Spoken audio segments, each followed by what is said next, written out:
May 1913. A 38-year-old man begins seeing visions. A monstrous flood swallowing cities. A crimson sun glowing with unnatural intensity. Dead children. Mummified dwarfs. Figures of myth walking through his dreams. He thinks he might be losing his mind. But instead of resisting, he picks up a pen. He draws what he sees. He writes conversations with the figures in his dreams. He doesn't fight the madness. He follows it.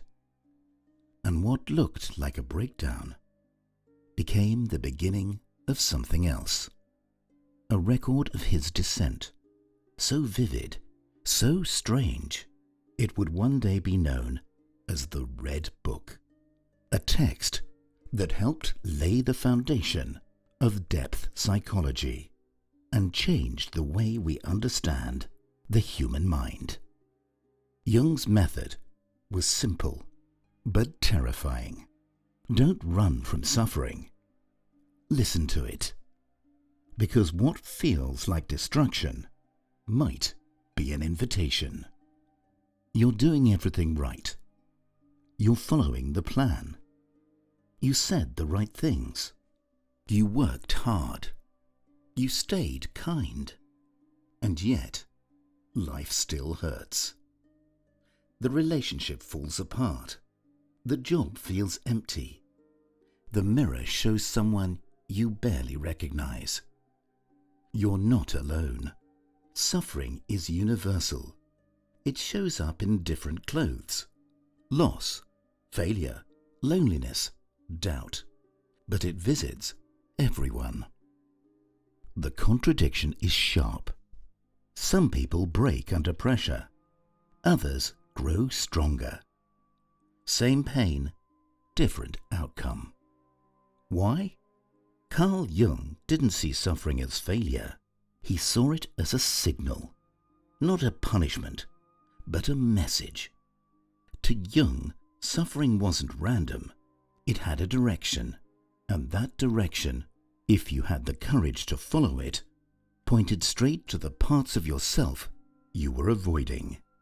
The parts that felt too dark, too angry, too weak, too painful to face. He believed that to ignore your suffering is to stay stuck, but to engage with it, to feel it, explore it, interpret it, is how transformation begins. Because sometimes the worst moments in your life aren't detours, they're doorways. Welcome to Mantis Library, where we trace the invisible architecture of meaning through shadow, myth, and the self. Jung didn't just talk about suffering, he lived inside it. In 1913, Carl Jung walked away from everything that once gave his life structure, his career, his reputation, and most painfully, his friendship with Freud. The break triggered something deep. Night after night, he was overcome by violent inner images. A flood drowning the cities of Europe. A red sun engulfing the earth. A beetle crawling from a bleeding wound in his side. A voice whispering, "You must go down." He feared he was losing his mind. But instead of resisting the chaos, he made a radical choice. He entered it. He gave form to it. In journals, in paintings, in rituals. He surrendered to what he would later call active imagination. A descent into the unconscious so intense, it took years to resurface. This journey became the Red Book, a private 205-page record of his inner transformation, locked away for nearly a century. The visions were terrifying. Mummified dwarfs, talking corpses, gods of chaos, temples of fire. But strangely, they weren't meaningless. there was structure, dialogue, symbol. Even in madness, there was order. Jung began to suspect something most people never dare consider. What if your suffering isn't chaos, but choreography? What if the pain isn't trying to destroy you, but to reroute you towards something deeper, something essential? To Jung, these breakdowns weren't pathological, they were mythological. A crisis of meaning, a call to the self. He later said, "Only the wounded physician heals." He believed his descent wasn't just personal, it was necessary. A rite of passage, not into madness, but into wholeness. A pressure valve, a summons to transformation. He wrote, "Suffering that is not understood is hard to bear, but once understood, it becomes meaningful." In other words, pain without interpretation becomes torment, but pain with insight becomes initiation. Most of us try to avoid suffering. We numb it, repress it, deny it. But to Jung, that's what creates illness, not the suffering itself. When you repress your emotions, when you pretend to be fine, you don't get rid of the pain, you bury it. And what's buried returns in distorted forms. Addiction, anxiety, rage, depression. He called this neurosis, the psychic consequence of ignored truth. But there's a different path. Instead of repression, reflection. Instead of escape, integration. Jung believed that the psyche, like the body, has its own immune system. And suffering is part of that process. It's not punishment, it's purification. Just as the body uses fever to fight infection, the psyche uses suffering to confront contradiction, to burn away what no longer serves, to clear a path towards wholeness. This is the root of individuation, Jung's term for the journey toward the true self. Not the ego, not the mask, but the full, integrated person you're meant to become. And that journey always starts with friction. Why? Because growth requires disillusionment. Before you can become who you truly are, you have to grieve who you thought you were supposed to be. That grief hurts, but it also opens something ancient inside you, a deeper intelligence that knows this isn't just suffering, it's reorientation. Something is dying, so something more real can emerge. To Jung, the question was never, "How do I get rid of this pain?" The question was, what is this pain asking me to become? So what is this pain asking you to become? According to Jung, it starts by asking you to look at what you've refused to see. The shadow is everything you've repressed, every part of you you've denied, your anger, your need, your jealousy, your wildness, even your creativity, if it didn't feel safe to express. It's not just the bad parts, it's the unaccepted parts, the ones you were told don't belong. Most people spend their lives running from the shadow, and when we do, it doesn't disappear, it just projects outwards onto others. We see in them what we refuse to confront in ourselves. This is why criticism can feel so personal, why some people trigger us even if they've done nothing wrong. We're not reacting to them, we're reacting to our own shadow reflected in their mirror. Avoiding the shadow doesn't keep us safe. It makes us fragmented, reactive, ashamed. But when we turn toward it, When we stop resisting, it speaks. And that voice is the first signal that suffering isn't random. It's precise. A map written in pain, showing us where we've left ourselves behind. The opposite of the shadow isn't perfection, it's the self. In Jungian terms, the self is your psychological totality, your full potential, both conscious and unconscious. Not just who you are today, but who you could become if nothing inside you was rejected. Jung often used the mandala, a sacred circle, to represent this. Because in wholeness there is symmetry, there is order, even inside contradiction. The self doesn't ask for you to be good, it asks for you to be whole. That's the destination, but the road there, that's the work of individuation, a lifelong process of becoming fully yourself, not by chasing success or happiness, but by integrating every lost, hidden, or exiled part of your being. Individuation doesn't mean fixing your life, it means facing it. And at the heart of this process is suffering. Because to integrate something, you first have to admit it exists. You have to sit with the anger you've moralized away, the desires you've outgrown but still feel, the grief you never gave time to unravel. You have to become the witness of your own pain, without trying to silence it. That's what Jung meant when he wrote, "Every real solution is only reached by intense suffering." He wasn't glorifying pain, he was honoring its role. Pain is the key that unlocks what the ego tried to bury. And when you turn that key, you begin to reclaim the parts of you you thought you lost.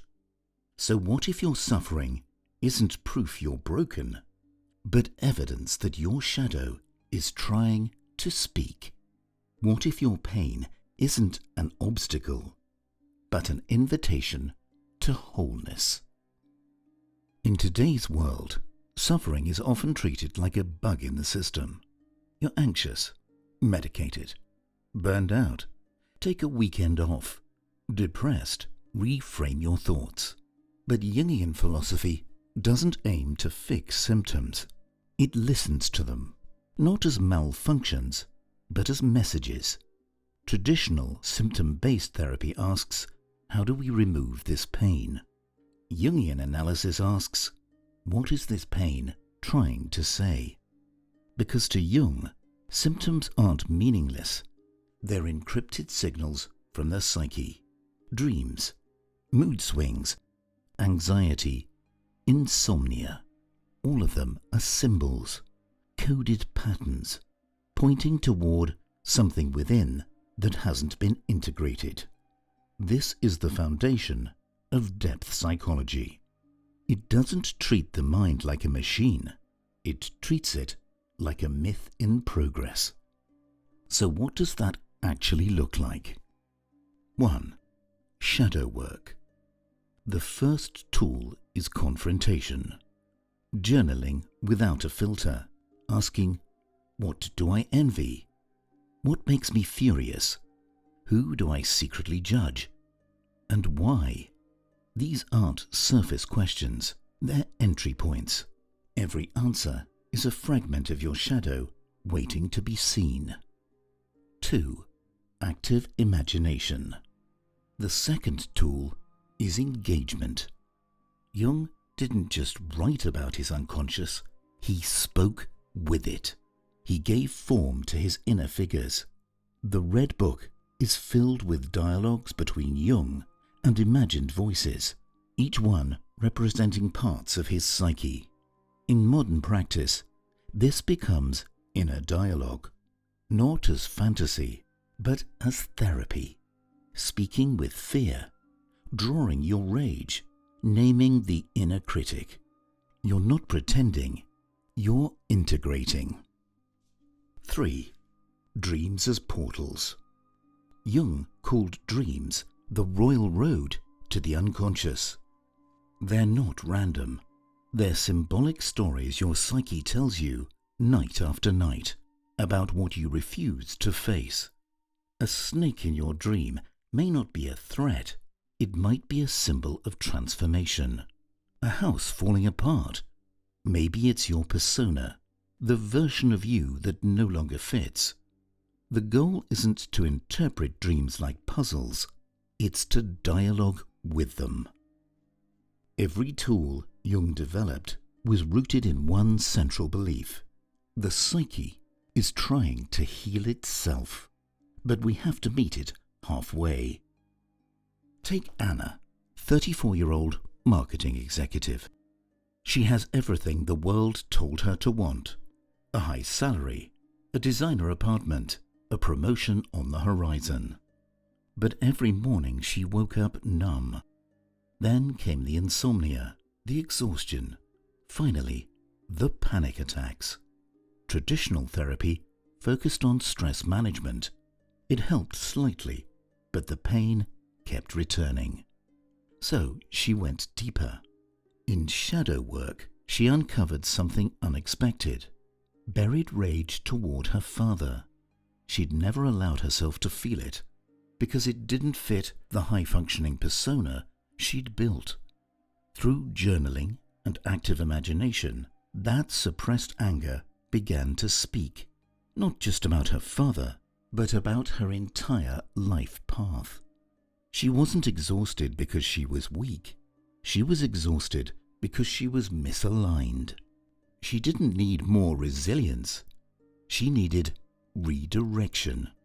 6 months later, Anna left her job and started a non-profit focused on youth mentorship, not to chase happiness, but to live from a place that finally felt true. This is what Jung meant when he said, "The privilege of a lifetime is to become who you truly are." And maybe that's what your suffering is pointing toward. Not your destruction, but your return. Not all pain transforms us. Some of it festers, twists inward, becomes something darker. Carl Jung called this the neurosis of the unconscious, the pain we refuse to name, the wounds we keep dressing with distraction. Because when suffering isn't understood, it doesn't disappear, it metastasizes. What begins as a quiet ache, a grief we swallow, a fear we deny, an anger we won't admit, slowly becomes a force outside of us. We start to project it. We find enemies in strangers. We sabotage relationships.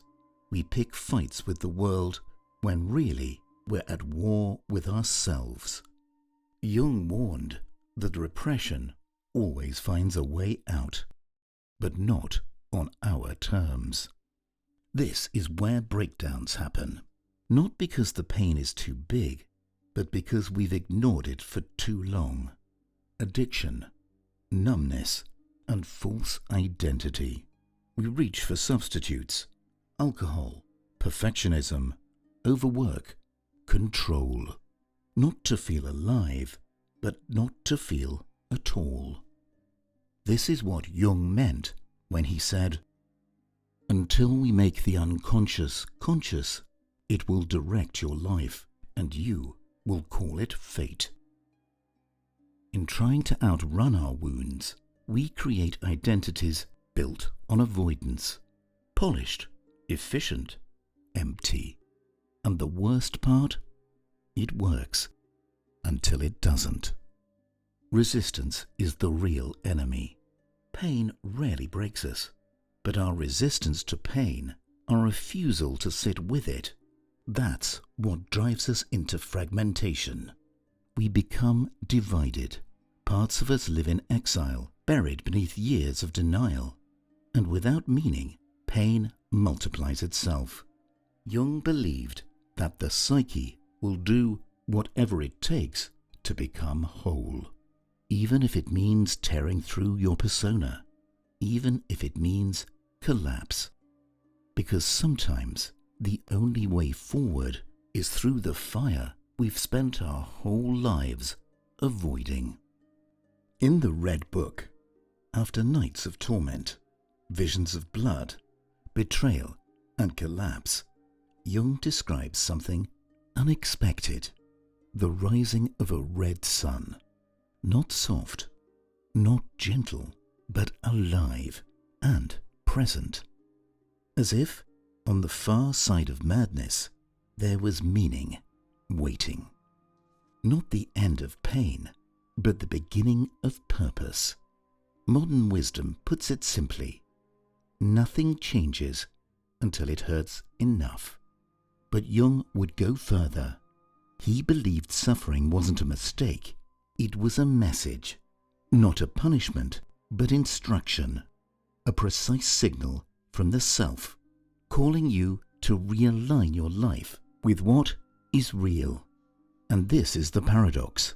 The very thing we run from, the breakdown, the depression, the grief, might hold the exact guidance we need to grow. We often say, everything happens for a reason. Jung would caution against that. Not everything has a reason, but everything has a message. The wound is not the answer, but it opens the space where the answer might emerge. Accepting the gift of suffering, wrote one Jungian analyst, is central to the process of waking up. So the next time your world begins to crack, look closer. What if it isn't breaking down, but breaking open? We're taught to see suffering as a flaw, as background noise to be tuned out. But what if it's not noise at all? What if it's a signal, a coded message from the parts of you that have no other way to speak? The numbness, the restlessness, the shame you can't explain. Maybe they're not problems to fix. Maybe they're guides, pointing you toward something unlived. We're so quick to ask, how do I make this stop? But Jung would offer a better question. What part of you is trying to speak through what hurts? Because healing doesn't begin when pain ends. It begins when we finally listen. That's the paradox. The pain isn't separate from the self. It is the self trying to emerge. And maybe you're not broken. You're being pointed somewhere. A direction, a path, a thread to follow. Not away from yourself, but into yourself. The road is never straight. It bends, it descends, it disappears. But if you're willing to follow it, even in the dark, something waits on the other side. Not certainty, but depth. Not happiness, but wholeness. Only the paradox comes anywhere near to comprehending the fullness of life. Carl Jung. Until next time, stay curious, stay mindful, and never stop exploring. We'll see you again in Mantis Library.